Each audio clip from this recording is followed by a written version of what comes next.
भक्तिवती देवियों, भगवत कथा रसिक महानुभाव, भगवान श्री राम अयोध्या में अवतरित होकर के अपनी बाल लीलाओं के द्वारा अयोध्या वासियों को आह्लादित करते हैं, आनंदित करते हैं। और उनकी बाल लीलाएं इतनी मधुर थी कि उसको देख करके माताओं को तो यह भी ध्यान नहीं रहता था कि कितना दिन कितनी रात्रि व्यतीत हो गई, और वो निरंतर श्री राम की बाल लीलाओं का गायन करती रहती थी। पर एक दिन प्रभु ने अभी तक तो अपने माधुर्य का परिचय दिया था और अब अपने ऐश्वर्य का परिचय दिया। तो ईश्वर का माधुर्य और ईश्वर का ऐश्वर्य दोनों ही की आवश्यकता व्यक्ति के जीवन में। जब हम भगवान की मधुरता का आनंद लेते हैं तो हमारे हृदय में रस का संचार होता है, किंतु मधुरता में कभी कभी व्यक्ति को भ्रम भी हो जाता है, और तब मानो वह भ्रम, उस भ्रम का निवारण करने के लिए ही प्रभु अपने भक्तों के समक्ष अपने ऐश्वर्य को भी प्रकट करते रहते हैं। और जैसा कल आपके सामने प्रसंग चल रहा था, श्रीमद् भागवत में भी और श्री रामचरितमानस में भी भगवान के विराट रूप के दर्शन के प्रसंग आते हैं। श्रीमद् भागवत में श्याम सुंदर श्री कृष्ण ने मां को विराट रूप का दर्शन कराया, और वह प्रसंग भी बड़ा सांकेतिक था, बड़े महत्व का था। बालक मिट्टी कभी कभी खाने के अभ्यस्त हो जाते हैं, और माना यह जाता है कि मिट्टी खाने से बालक को रोग हो सकता है। यशोदा मैया ने देखा कि उनके बालक में कुछ मिट्टी खाने की अधिक आसक्ति दिखाई दे रही, और तब उन्होंने ये कहा था साथ में खेलने वाले बालकों से कि तुम कभी भी कन्हैया को मिट्टी खाने मत देना, और यदि खा ले तो मुझे सूचना अवश्य देना।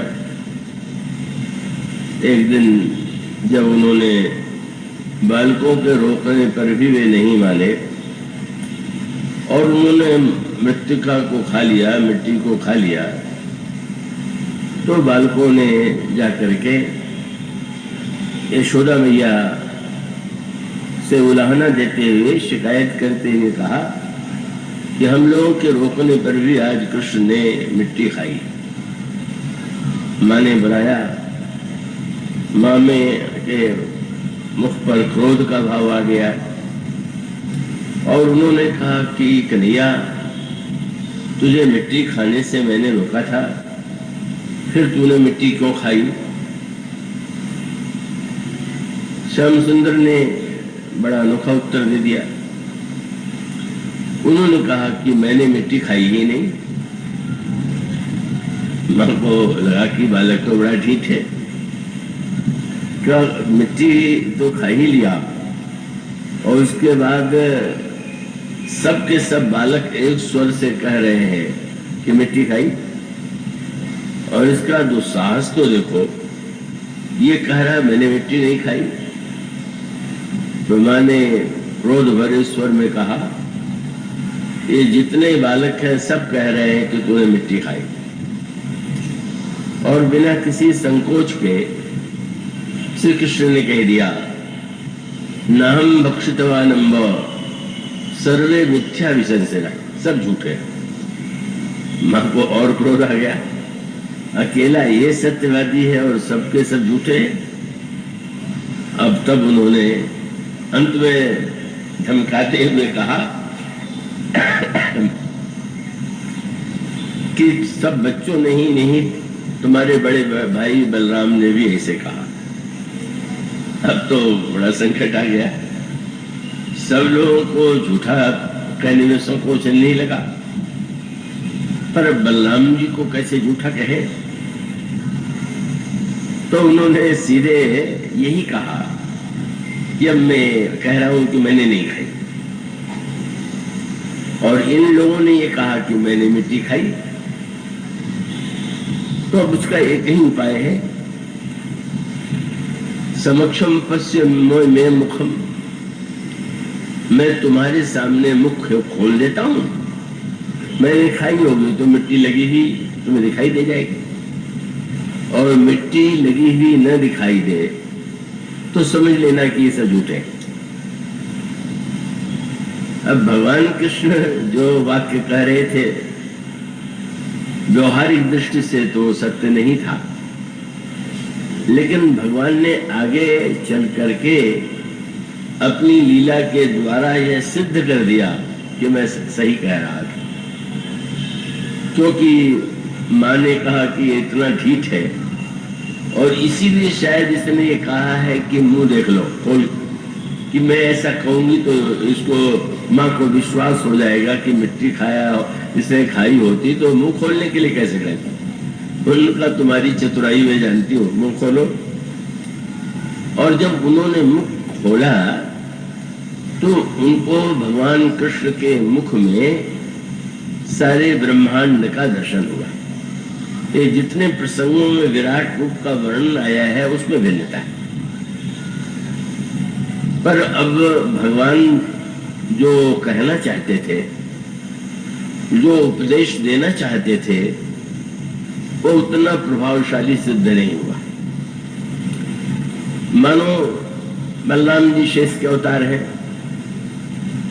और शेष के नाते उनके सहस्त्र शीर्ष है और 2000 आंखें।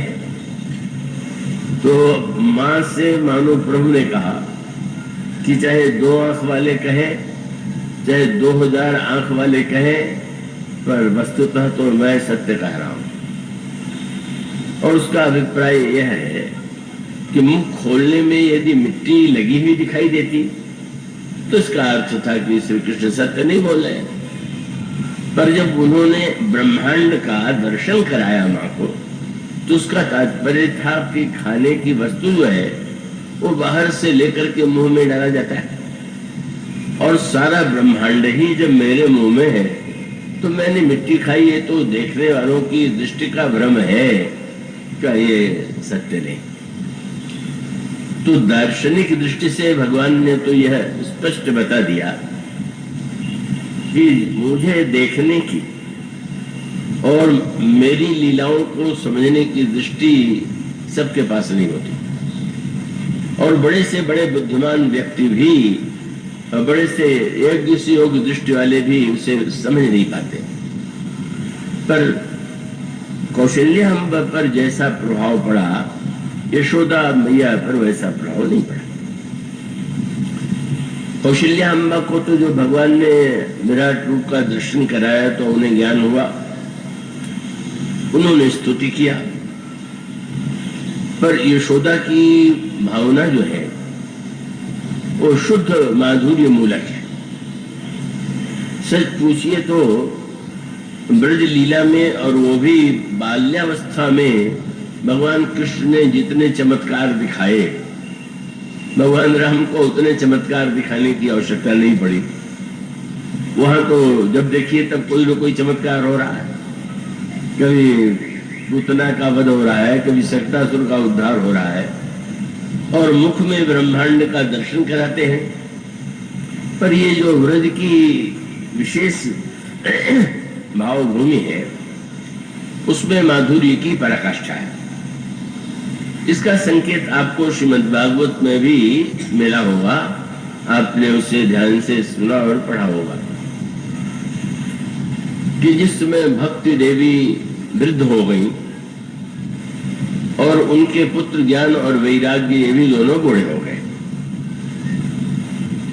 तो ऐसी स्थिति में देवर्षि नारद ने यह निर्णय किया कि भक्ति को और ज्ञान वैराग्य को पुनः नवीन जीवन देना है, उनको युवा बनाना है। फिर वो बहुत मधुर कथा आती है कि अनेक प्रयत्नों के बाद भी ये तीनों युवा नहीं हुए। पर जब वृंदावन में नारद जी उन्हें चलने के लिए अनुरोध करते हैं और तीनों वहां पर पहुंचे, तो वहां जाते ही भक्ति देवी युवा हो गई। पर उसके साथ साथ यह वर्णन आता है कि ज्ञान और वैराग्य दोनों बूढ़े ही बूढ़े।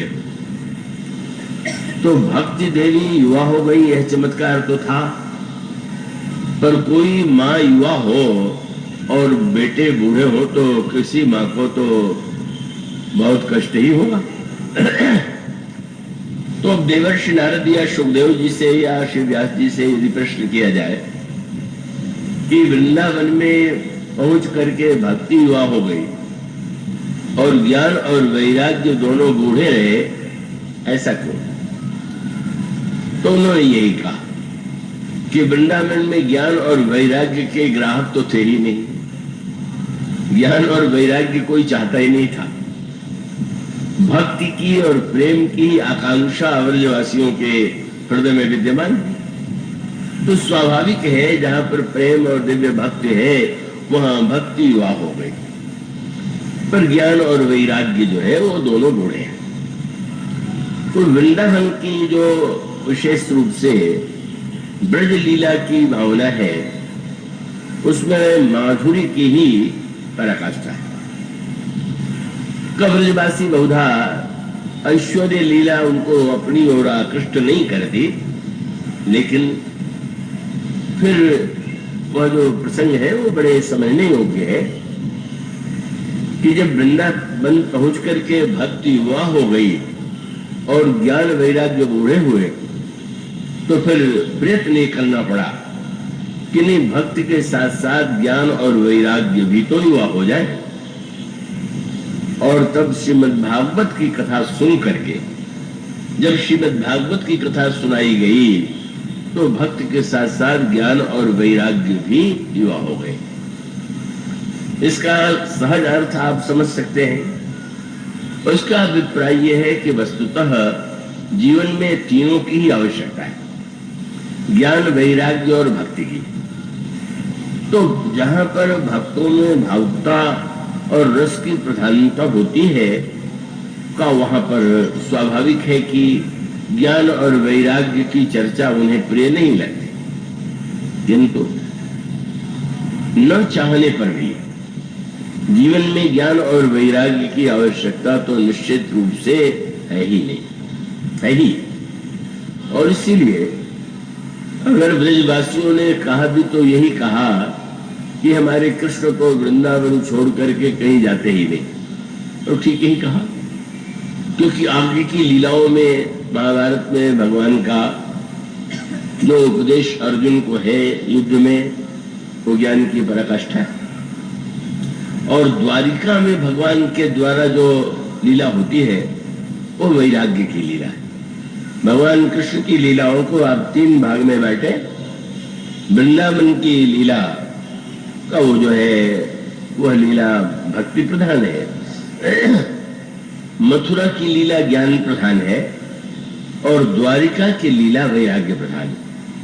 और भगवान के लिए श्रीमद् भागवत में शब्द भी यही वाक्य आया कि भगवान वहां पर उनकी इतनी दिव्य रानियां हैं, सब है। पर उस पूरे वातावरण में एक वाक्य आता है श्रीमद् भागवत में कि वैराग्य समझ आया था। भगवान को उस द्वारिकापुरी में रहते रहते वैराग्य हो गया। हो गया कि क्या अर्थ है?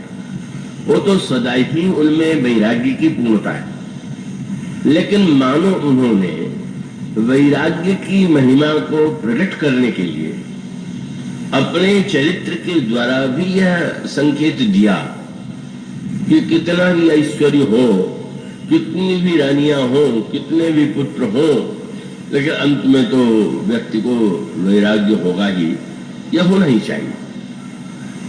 और उसको जरा थोड़ा गहराई से विचार करके हम और आप अपने जीवन में भी समझ सकते हैं।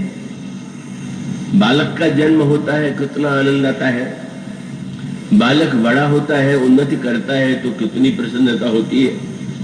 पर बालक किशोर होगा, किशोर से युवा होगा, और युवा होने के बाद फिर धीरे धीरे जब वो वृद्ध बनेगा तो वृद्धावस्था की जो परिणति है वो आप जानते हैं क्या?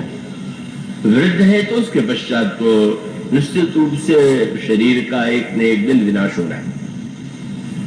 तो अगर उस समय व्यक्ति के अंतःकरण में वैराग्य न हो तो जो शरीर छोड़ने वाला है वो भी बेचारा दुखी होगा, क्योंकि उसका परिवार में और संसार में बहुत राग है, तो उस समय भी दुखी हो रहा है। और बाद में जब उसकी मृत्यु हो जाएगी तो लोग भी दुखी होंगे।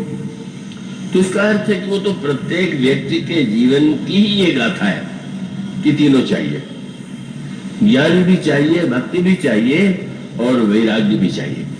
अंत तो मृत्यु के बाद व्यक्ति यही तो उसके मुंह से निकलेगा, अरे भाई ये तो संसार नासमान है, ये संसार तो अनित्य है।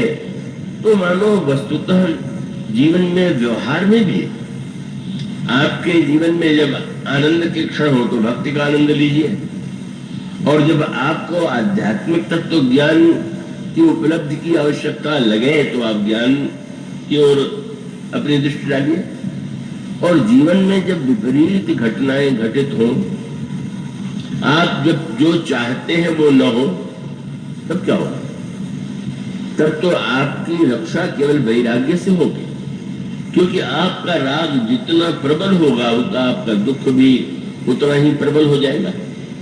तो मानो भगवान की यह जो तीनों लीला है, सच्चिदानंद रूपाय तापत्रय विनाशिने, यह कह करके श्रीमद् भागवत के प्रारंभ में उन तीनों लीलाओं की ओर संकेत किया गया।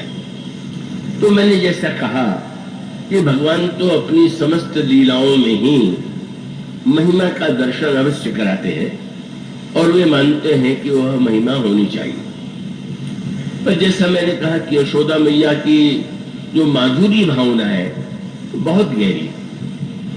माने गोपियों ने तो भला रास लीला में भगवान कृष्ण के अंतर ध्यान होने के बाद जो गोपी गीत के रूप में उनका विलाप है, उसमें स्पष्ट हो गया कि गोपियों को भगवान की महिमा का ज्ञान है।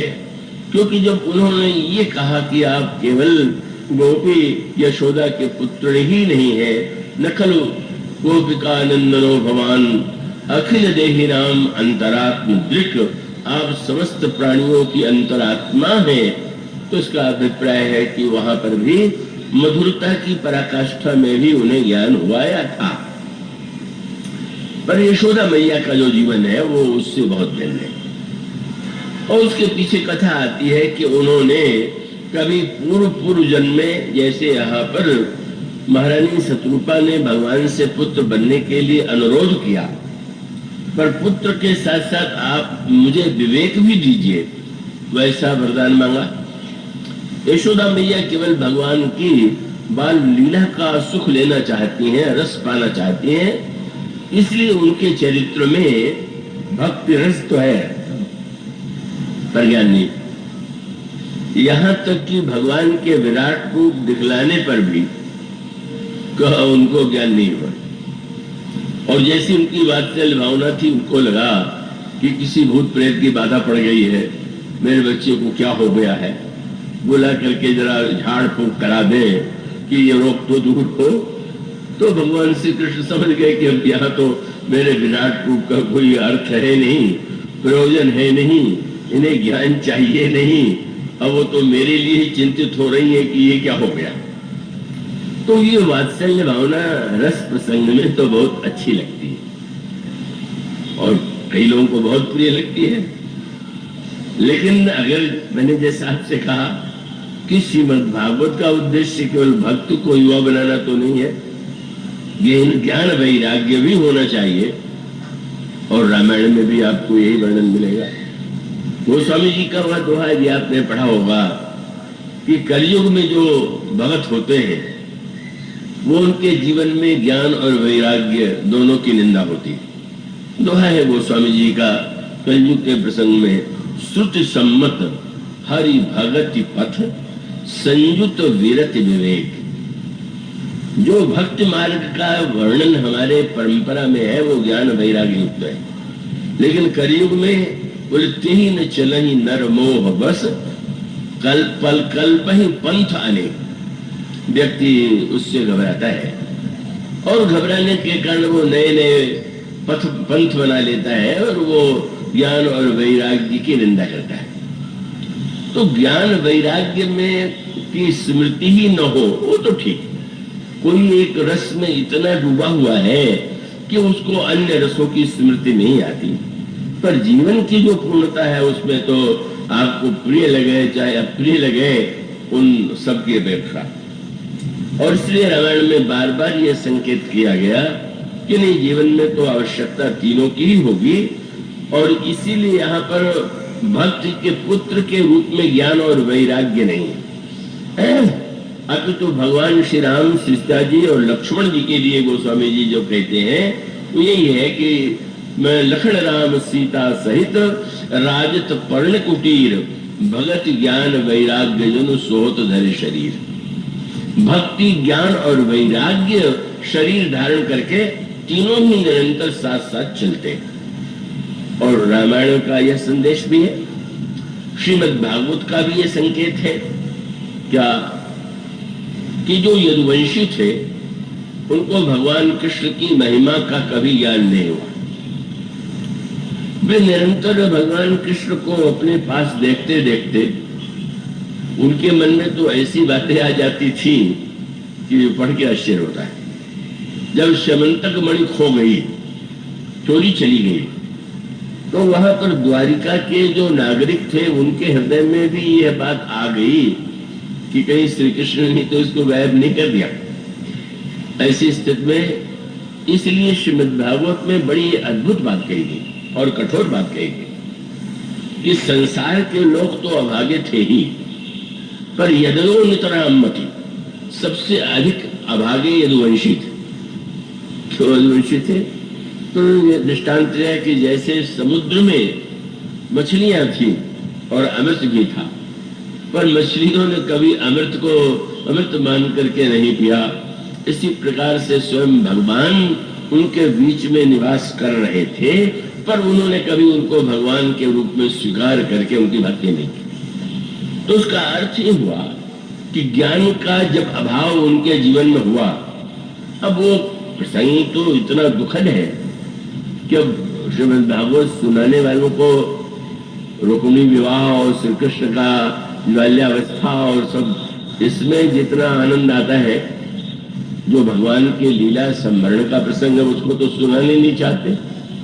श्रीमद् भागवत में तो उसका स्पष्ट वर्णन, और वहां एक बड़ा अद्भुत सूत्र आता है कि जब यदुवंशी समुद्र के किनारे सुरा पीते, कितनी अद्भुत बात। भगवान कृष्ण के सामने ही यदुवंश के लोग ऐरेक नाम की सुरा पीते, मत वाले हो जाते, और फिर पुरानी बातों को याद करके झगड़ते, और झगड़ते झगड़ते वहां जो घास उगी हुई थी उसी को उखाड़ करके एक दूसरे को मारने लगे। पर उसका सबसे दुखद प्रसंग ये है कि बलराम जी पहले तो सोचते थे कि न रोके, लेकिन उन यदुवंशियों में भी कई ऐसे थे कि जो भगवान कृष्ण पर ही प्रहार करने के लिए चल पड़े, और तब बलराम जी को क्रोध आया और उन्होंने सबको और भी समाप्त कर दिया। और इस तरह से सारे यदुवंशी जो है उस युद्ध में, जिससे बढ़कर के इतिहास में कोई निरर्थक युद्ध हुआ नहीं। संसार के इतिहास में इतने युद्ध हुए, पर यदुवंशियों का युद्ध जो था वो सर्वथा निरर्थक क्यों हुआ? महाभारत में किसने न्याय किया, क्या अन्याय किया, वैसी बात पर झगड़ पड़े। यह मानव सिद्ध करने के लिए है कि भगवान का ज्ञान यदि सर्वथा न हो तो व्यक्ति के द्वारा भगवान के प्रति भी वह व्यवहार हो सकता है जैसे यदुवंशियों के द्वारा हुआ। इसलिए मानो सांकेतिक अर्थ यह है कि समस्त यदुवंशियों का जो विनाश है और जिस पद्धति से विनाश है वह तो बड़ा दुखद है। लेकिन भगवान जो है अपनी इस लीला के द्वारा संसार के जीवों को इस सत्य का दर्शन कराना चाहते हैं कि याद रखिएगा, बिना ज्ञान और वैराग्य के जीवन अधूरा ही रहेगा, अपूर्ण ही रहेगा। और इसीलिए श्री रामचरितमानस में आप एक बात पाएंगे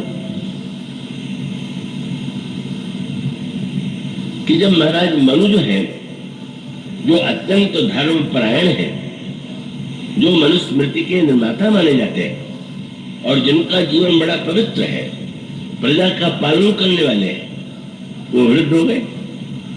और वृद्ध होने के बाद व्यावहारिक अर्थों में उनमें जीवन में कोई दुख नहीं था। बड़ी योग्य पत्नियां थी, पुत्र थे, सारी प्रजा प्रसन्न थी, सब सुखी थी। पर आप क्या पढ़ते हैं, मनु जी के हृदय में एक दुख हुआ। और दुख किस बात का?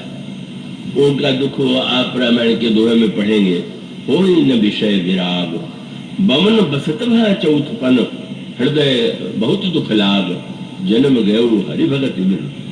मैं इतने दिनों से विषयों का सेवन कर रहा हूं, पर मेरे जीवन में वैराग्य तो नहीं आया।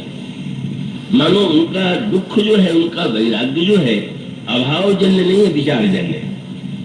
माने घर में झगड़ा हो तो बहुत से लोग घंटे 2 घंटे के लिए बैरागी तो बने जाते हैं, बैरागी की बातें करने लग जाते हैं, तो घंटे 2 घंटे के लिए होता है।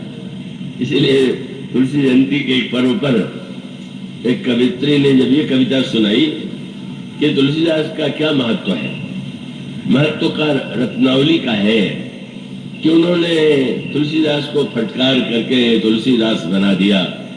हम तो रत्नावली का गुण गाते हैं। तो मैंने विरोध में भी और सचमुच यही कहा कि भाई रत्नावली को आप धन्यवाद दें, प्रशंसा करें, क्या ये कोई बुरी बात नहीं। पर अगर आप ये मानते हैं, आप मानती हैं कि पत्नी ने फटकारा इसलिए तुलसीदास हुए, तो फटकारने से तुलसीदास होते तो हजारों तुलसीदास रोज घरों में पैदा हो जाते। कितने लोगों को पत्नी की फटकार पड़ती रहती है, बार बार पड़ती रहती है, सब तुलसीदास हो जाते हैं क्या? इसका अभिप्राय ये हुआ कि सही अर्थों में विचार करके देखें तो इसका अभाव जो है, कभी अभाव से होता है, प्रतिकूलता आ गई, झगड़ा हो गया, अब होने लगा तो लगा कि छोड़ो।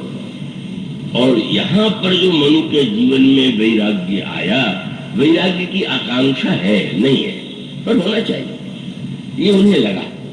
और वो प्रसंग को आप इसी रूप में देखेंगे कि अंत में भगवान अयोध्या की लीला के द्वारा जब बाद में राम राज्य के लिए महाराज दशरथ प्रयत्नशील होते हैं और वह उनकी इच्छा पूरी नहीं हुई, और तब उनके हृदय में कैकेयी के चोट व्यवहार के द्वारा जो व्यवहार किया गया, उससे इतनी चोट लगी कि वो सही अर्थों में वैराग्य उनके जीवन में हुआ।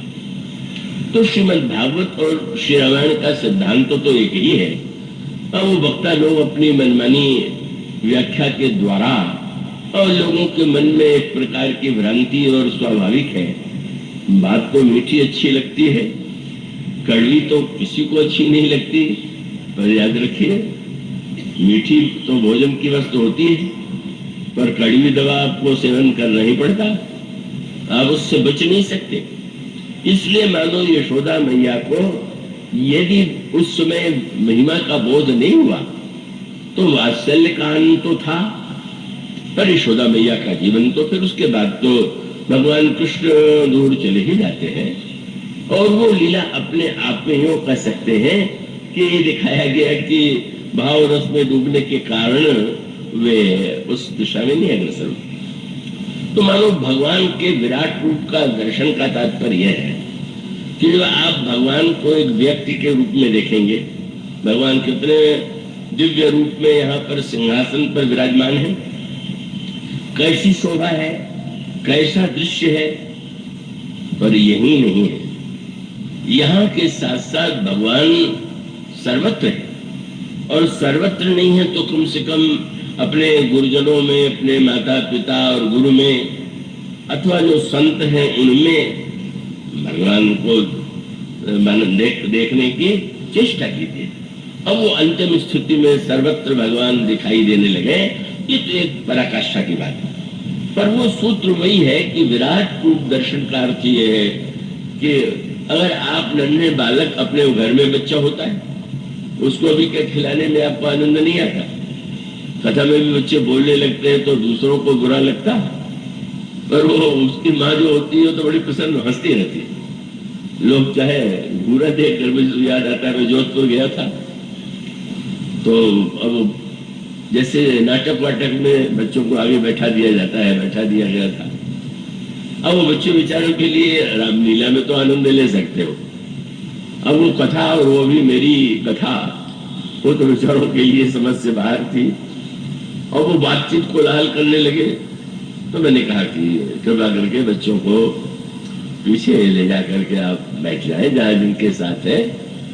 तो वो तो महिलाएं तो नहीं बोली, पर एक सज्जन खड़े हो गए कि बच्चे तो भगवान का रूप है, आपको रोकना नहीं चाहिए। तो मैंने कहा नहीं, बच्चे भगवान के रूप है इसीलिए तुमको कथा सुनने की आवश्यकता नहीं है, तो वो तो साक्षात भगवान ही है, और इसलिए उनकी लीला का आनंद आप अगर बाहर जाकर के लें तो भगवान का आनंद लीजिए, और यहाँ कम से कम लोगों को सुनने तो दीजिए।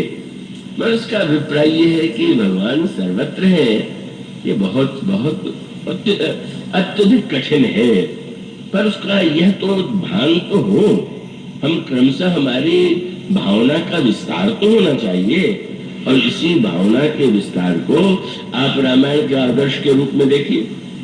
श्री भरत जी भगवान राम के महान प्रेमी, पर भगवान राम में ही भगवान उनको नहीं दिखाई देते। श्री भरत सबसे बड़े भक्त क्यों हैं सब भक्तों में, और यही बात हनुमान जी से भी प्रभु कहते हैं। हनुमान जी ने जब प्रभु के चरणों में प्रणाम करके निवेदन किया कि महाराज मैं तो नहीं जानता कि भक्ति क्या है, भक्ति कैसे करना चाहिए, तो प्रभु ने कहा कि मेरी भक्ति जो है अनन्य होनी चाहिए, कब मुझे छोड़ करके किसी अन्य में भक्ति न हो। तो महाराज तो अन्य जो व्यक्ति है उनसे कैसा व्यवहार करना चाहिए? तो प्रभु ने कहा अन्य दिखाई दे तो अनन्य हो गई नहीं। बड़ी वाली बात कही। साधारण व्यक्ति अनन्य का अर्थ लेते हैं, अगर हम राम के भक्त हैं तो हम कृष्ण को नहीं, और कृष्ण को है तो राम को नहीं। उनका अनन्य का अर्थ है जिसको कोई अन्य न दिखाई दे, और अन्य कब नहीं दिखाई देगा? बोले सो अनन्य असी जाके मति न टरई हनुमंत, मैं सेवक सचराचर रूप स्वामी भगवंत। ये सारा संसार मेरा ही रूप है, और सब में मुझको देखना ही अनन्यता। कितनी हनुमान जी को भक्ति की जो व्याख्या सुनाई, वह नहीं है जो लोग प्रचारित करते या अपने को धोखे से अनन्य भक्त मान बैठते। तो हनुमान जी के जीवन में वही अनन्यता का तत्व है, और भरत जी के जीवन में भी वही अनन्यता आपको दिखाई देगी। श्री भरत श्री राम के भक्त हैं, तो श्री राम के भक्त के नाते तो श्री राम में श्री राम दिखाई देते हैं। पर गोस्वामी जी ने क्या लिखा, क्या संकेत किया? जिस समय चित्रकूट के पथ में जा रहे हैं, उधर चित्रकूट की ओर से लौटते हुए अनेक व्यक्ति दिखाई देते हैं। कोई सन्यासी है, कोई ब्रह्मचारी है, कोई वानप्रस्थी है, कोई कोल है, किरात है, कोई उच्च कोट वर्ण का है, कोई साधारण कहा जाने वाला है। श्री भरत जी जब देखते हैं कि यह व्यक्ति चित्रकूट की ओर से आ रहा है, तो क्या करते हैं? बस पूछते हैं, करी प्रणाम, सबको प्रणाम करते हैं। जाति देख के प्रणाम नहीं करते, किस जाति का है किसको प्रणाम, करी प्रणाम जो आ रहा है चित्रकूट की ओर से। कितनी मीठी बात। तो बोले जो प्रभु के दिशा से आ रहा है वो तो प्रभु का रूप हो ही गया, क्योंकि प्रभु ये कहते हैं कि मम दर्शन फल परम अनुपा, जीव पाओ निज सहज स्वरूपा। इसे करी प्रणाम पूछे ही जही ते ही, कहीं बन राम लखन वैदेही। आप लोग आ रहे हैं, किस वन में है, कैसे है? और उसमें एक बार भी किसी ने कहे हाँ हमने देखा है, मैं कुशल पूर्वक। तो क्या आपको पढ़ने को मिलता है? जे जन कहानी कुशल हम देखे ते जन मनो राम समले। जिसके मुंह से निकला हमने देखा, दर्शन क्या, बोले बस आप तो राम के हूं। और वो कोल किरात सभी में, मानो श्री राम में श्री राम को देखना और बात है, पर कोल किरात उच्च नीच सभी में भगवान को देख पाना, यह श्री भरत की दृष्टि। और उसके भी पराकाष्ठा आप क्या देखेंगे जब चित्रकूट में पधारते हैं और अंत में यह निर्णय स्पष्ट हो गया कि प्रभु जो है नहीं लौटेंगे, और प्रभु ने पादुका दिया। तो पादुकाओं, जब प्रभु ने अपनी पादुका श्री भरत को दिया तो उस पादुका को श्री भरत जी ने तत्काल सिर पर धारण कर लिया। तो पादुका तो पहनने की वस्तु है, कोई सिर पर धारण करने की वस्तु तो नहीं है। लेकिन गोस्वामी जी ने बहुत बढ़िया बात लिखी, वहां जो जनकपुरवासी आए हुए हैं, अयोध्यावासी आए हुए हैं, माताएं हैं, सबने देखा कि भरत के मस्तक पर पादुका है और सबको अलग अलग रूपों में दिखाई पड़ा। तो स्वामी जी कहते हैं, प्रभु करी कृपा पामोरी दीनी, सादर भरत शीस धरि लीनी, चरण पीठ करुणा निधान के, जन जुग जामिक प्रजा प्राण के। पहरेदार जैसे हो और रक्षा करे। अयोध्या के नागरिकों को लगा कि हम लोगों के प्राणों की रक्षा के लिए ही प्रभु ने पादुका नहीं, पादुका के रूप में 2 पहरेदार दिए। और उसके पश्चात अन्य लोग, जनक जी ने देखा ये पादुका क्या है, तो उनको लगा कि संपुट भरत स्नेह रतन। रत्न को खुला नहीं छोड़ा जाता, किसी सुंदर पेटिका में मंजूषा में रखा जाता है। तो भरत का प्रेम मानो रत्न है, और भगवान राम ने पादुका की मंजूषा दे करके भरत के प्रेम रत्न को महत्व दिया। बहुत सुंदर भाव। और जो राम नाम का जप करने वाले थे उनको लगा ये पादुका नहीं है, रा और म 2 अक्षर है। आखर जुग जनु जीव जतन के। और जो सेवा धर्म में निरत व्यक्ति थे, माताओं को, रानियों को ये लगा कि घर हो और किवाड़ न हो तो घर की लज्जा चली जाती है। तो श्री राम ने मानो 2 किवाड़ दिए हैं, ये 2 पादुका ले, कुल कपाट। जो सेवा करने वाले थे उनको लगा कि सेवा हाथों से की जाती है, पर सच्ची सेवा क्या है इसको सिखाने के लिए ही मानो प्रभु ने पादुका के रूप में 2 हाथ दिए। सभी की बहुत बढ़िया भावना। गोस्वामी से पूछा गया, ये तो सबकी भावनाएं थी, जिनको दिया गया उनको कैसा लगा? और तब आप पढ़ते होंगे कि भरत मुदित अवलंबल हेते, अस सुख जस सिय राम रहे। पादुका नहीं है, स्वयं सीता जी और श्री राम जा रहे हैं। अब बड़ा कठिन है ना, राम में राम को देखना तो हो सकता है, लेकिन पादुका में भी स्वयं श्री राम और सीता जी का दर्शन हो रहा है कि आंख में शुद्ध वात्सल्य है, इसलिए उनको कृष्ण में देख करके ज्ञान का, विवेक का उदय नहीं हुआ, बल्कि उन्होंने झड़वा उड़वा करके ही सोचा कि बच्चे को कोई कुछ हो गया है, इसको झाड़ बूझ से ठीक हो जाए। तो वालिया का आनंद तो उन्हें मिला, पर बाद की लीलाओं में वे सम्मिलित नहीं दिखाई देते। और जैसा कल मैंने कहा था कि दुर्योधन को दिखाया तो उसने जादूगर समझ लिया श्री कृष्ण को कि इंद्रजाली है। हाँ, अर्जुन को जब उन्होंने दिखाया तो अर्जुन ने ही विराट रूप का और उसका जो दर्शन था, ये भी आप ध्यान रखिएगा कि भगवान ने चाहे श्रीमद् भागवत में या रामायण में विराट रूप का दर्शन तो अनेकों कराया, पर जितने विराट रूप है सब अलग अलग है, एक जैसे बिल्कुल नहीं। ये नहीं कि विराट रूप के दर्शन में जैसा कौशल्या जी ने देखा वैसे भुसुंडी जी ने देखा, अथवा भगवान कृष्ण की लीला में सारे विराट रूप एक जैसे थे। तो यशोदा जी को एक दूसरे रूप में दिखाया था, और जिस समय उन्होंने अर्जुन को विराट रूप का दर्शन कराया तो भगवान का उद्देश्य सामने आ गया। अर्जुन ने कहा, मैंने आपका यह रूप तो कभी देखा नहीं था, पर आपका यह रूप तो बड़ा ही ऐसा भय भी भय उत्पन्न करने वाला है। आप कौन? उनका कालोस्मि, मैं काल हूं और इस समय विनाश ही मेरा उद्देश्य है। उस समय भगवान ने एक और दृश्य अर्जुन को दिखलाया और वो दृश्य ये था कि जिन कौरवों की सेना को देख रहा था सामने अर्जुन, देखा कि भीष्म, द्रोण, कर्ण सबके सब भगवान के विराट रूप में मरे हुए पड़े। भगवान ने यह दृश्य अर्जुन को क्यों दिखाया?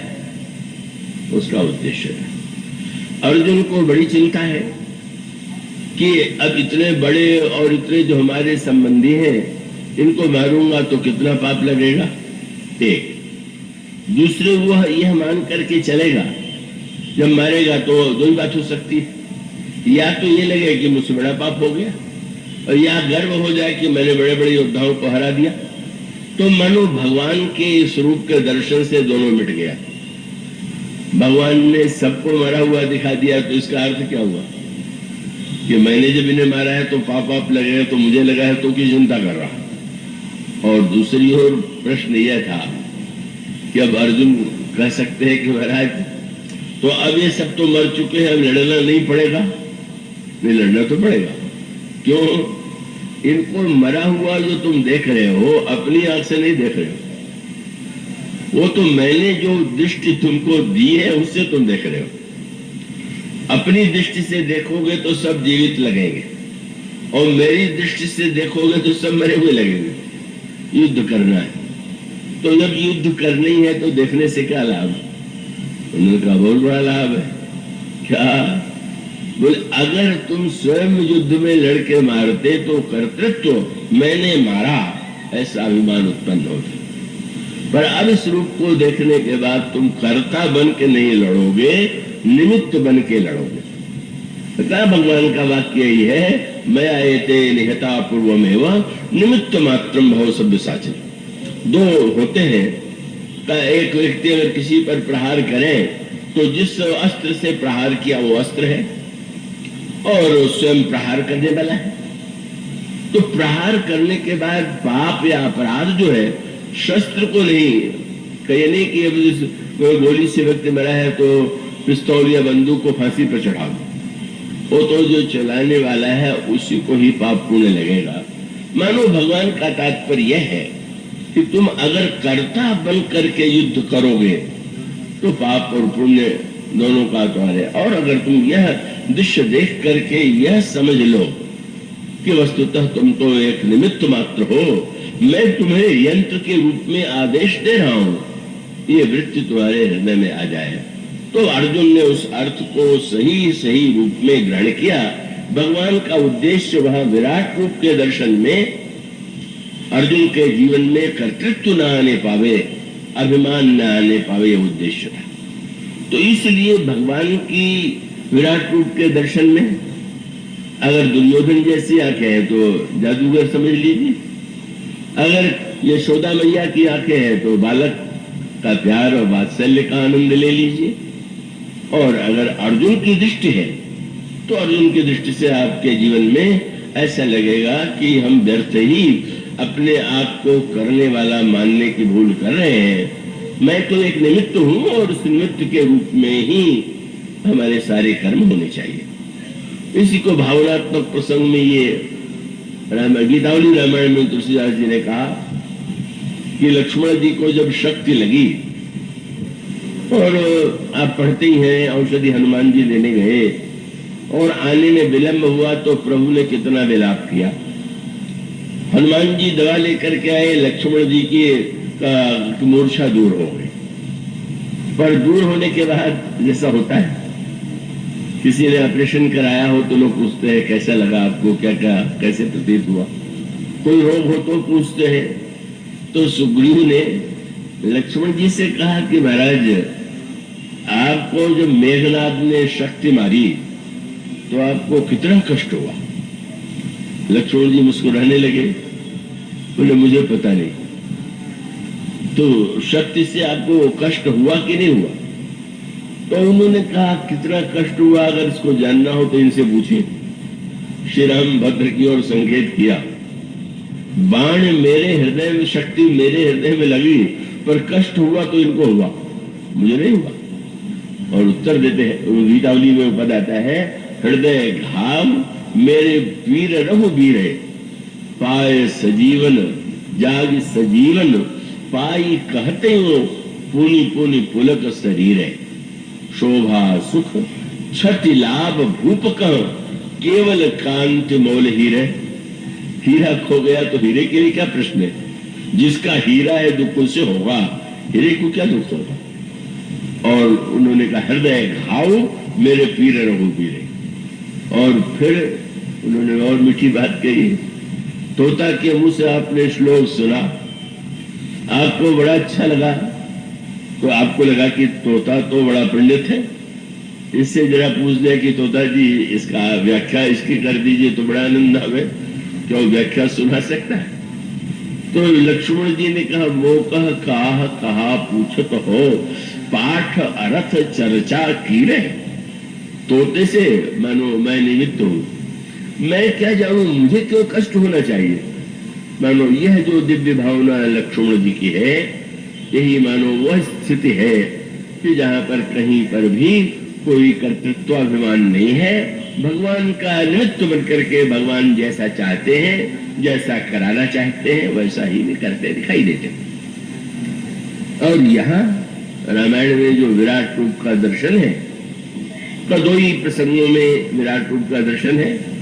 और एक व्यक्ति जिसकी चर्चा कथा के अंत में कल की जा रही थी, रावण को विराट रूप का दर्शन तो नहीं हुआ, पर मंदोदरी ने जब विराट रूप का वर्णन किया तो अंत में उसका अर्थ रावण ने निकाया कि बस मैं ही राम हूं, मैं ही विराट हूं। बड़े महत्व की बात है, वेदांतियों को खास करके समझना चाहिए। क्या वेदांती तो बड़ी जल्दी कह देते हैं मैं ब्रह्म हूं, पर आप जानते हैं ये वेदांत के 4 महावाक्य माने जाते हैं, और उन 4 महावाक्यों में एक क्रम है। एक वाक्य है तत्त्वमसि, तत्त्वमसि। शिष्य गुरु की श्रद्धा पूर्वक सेवा करता रहा, और अंत में वैराग्य का जब उदय हो गया तो गुरु ने उसे बताया कि वस्तुतः वह ब्रह्म जो है अब तुमसे उसमें कोई भिन्नता नहीं है।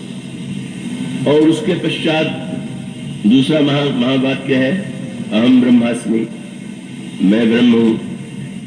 तत्त्वमसि पहले, बाद में अहम ब्रह्मास्मि, और उसके बाद एक तीसरा वाक्य है, और वो उसे लोग भूल जाते हैं। क्या रावण की तरह ये लगने लगे कि मैं तो विराट हूं, मैं भगवान हूं और सब तुच्छ है, तो रावण का ज्ञान हो सकता है। क्योंकि अगला तीसरा महावाक्य है सर्वम खलिदम ब्रह्म, जो कुछ है वो ब्रह्म छोड़ करके और कुछ नहीं। और उसका अर्थ क्या हुआ, अगर यह सत्य नहीं आया और रावण की तरह हम अपने को भगवान कहने लगे, हम अपने को ब्रह्म कहने लगे और दूसरों को फटकारने लगे कि तुम अज्ञानी हो, तो मानो हम अभिमानी बन गए। वो हम ज्ञान के द्वारा अब निरभिमानी नहीं बने। अभिमान दूसरे को देख करके होता है। और भगवान राम से जब लक्ष्मण जी ने पूछा कि ज्ञान क्या है, तो उनका ज्ञान मान जह एक नाही, देख ब्रह्म समान सम्मान। ज्ञान तब है जब अभिमान न रह जाए। और अभिमान क्यों नहीं रहेगा, बोले जब दूसरा है ही नहीं, तो मैं किसकी तुलना में कहूं कि मैं अच्छा हूं, मैं श्रेष्ठ हूं, मैं उच्च कोटि का हूं। तो मानो वस्तुतः ये जो दिव्य तत्व ज्ञान है जिसका संकेत मिला, तो रावण के समान जब कोई अपने को विराट मान करके अभिमानी बन जाए, तो वेदांत के वाक्य का इससे बढ़कर के कोई दुरुपयोग नहीं होगा। और इसीलिए रावण के जीवन का ज्ञान ये है। वैराग्य कब दिखाई पड़ा, जब मेघनाद की मृत्यु हो गई, चारों ओर विलाप रानियां करने लगी। पंडित तो था ही, रानियों को उपदेश देने लगा। क्या तब 10 स्कंध विविध विधि, समुझाई सब नारी, नश्वर रूप जगत यह, देखो हृदय विचार। रानियों तुम विचार करके देखो, संसार तो नासमान है। वैराग्य की बात तो सच्ची ही थी। गोस्वामी जी से किसी ने कहा, लगता है रावण विरागी हो गया। बोले विरागी विरागी कुछ नहीं हुआ। तो नहीं ज्ञान उपदेशा रावण आपुनि मन कथा शुभ पावन पर उपदेश कुशल बहु तेरे जे आचरित नरन घनेरे। भाषण के मंच पर कहने वाले अपने आप में अहम आरोपित करने वाले जो है का वो बहुत है, पर वैसा अनुभव यदि होने लगेगा, अभिमान का तो अभिमान बिना दो के हो ही नहीं सकता, और जहां ज्ञान होगा वहां अभिमान कैसे। इसीलिए जब प्रभु राज्य सिंहासन पर आसीन हुए और वेद भगवान की स्तुति करने के लिए आए, तो उन्होंने कहा प्रभु कुछ लोग ऐसे होते हैं कि ज्ञान पा करके ज्ञानी का अभिमान पाल लेते हैं, और उनकी दशा क्या होती है, जे ज्ञान मान विमत्त तव भव हरण भक्ति न आदरी ते पाई सुर दुर्लभ पदादपि परत हम देखत हरी। जैसे कोई बहुत ऊपर चोटी पर चढ़ जाए पर उतरने की कला न जानता हो तो गिरेगा तो सीधे समाप्त होगा। कैसी प्रकार से जो ज्ञान के कारण अभिमान के शिखर पर चढ़ जाते हैं, भक्ति का सम्मान नहीं करते हैं, वो व्यक्ति जो है नीचे ऊपर से नीचे गिरते हैं। इसलिए मानो भुसुंडी जी को भगवान अपनी सर्वव्यापकता का दर्शन कराते हैं और प्रसन्न होकर के आशीर्वाद देते हैं। और सबसे महान विराट रूप का दर्शन श्रीमद् भागवत और रामायण में अगर है तो कौशल्या जी। कौशल्या जी का जितना पूर्ण दर्शन है वैसे किसी का नहीं, क्योंकि अर्जुन की तरह वहां पर कोई मृत पड़ा हुआ उन्होंने नहीं दिखाया, और जैसे व्यापकता का दर्शन था उसको नहीं। वहां पर आप आगे पावेंगे कि प्रभु ने जब विराट रूप का दर्शन कराया तो रोम रोम में करोड़ ब्रह्मांड थे। फिर उन्होंने देखा कि माया डरी हुई खड़ी है, भक्ति देवी दूसरी ओर खड़ी है। माया और भक्ति को साकार रूप में केवल प्रभु ने माँ कौशल्या को दिखाया, और इसलिए कौशल्या जी से बढ़ करके ज्ञान किसी अन्य के जीवन में है ही नहीं। इसलिए वस्तुतः भगवान के विराट रूप का दर्शन करके ज्ञान प्राप्त तो कीजिए, लेकिन ऐसा न हो जाए कि आगे रस ही आना बंद हो जाए।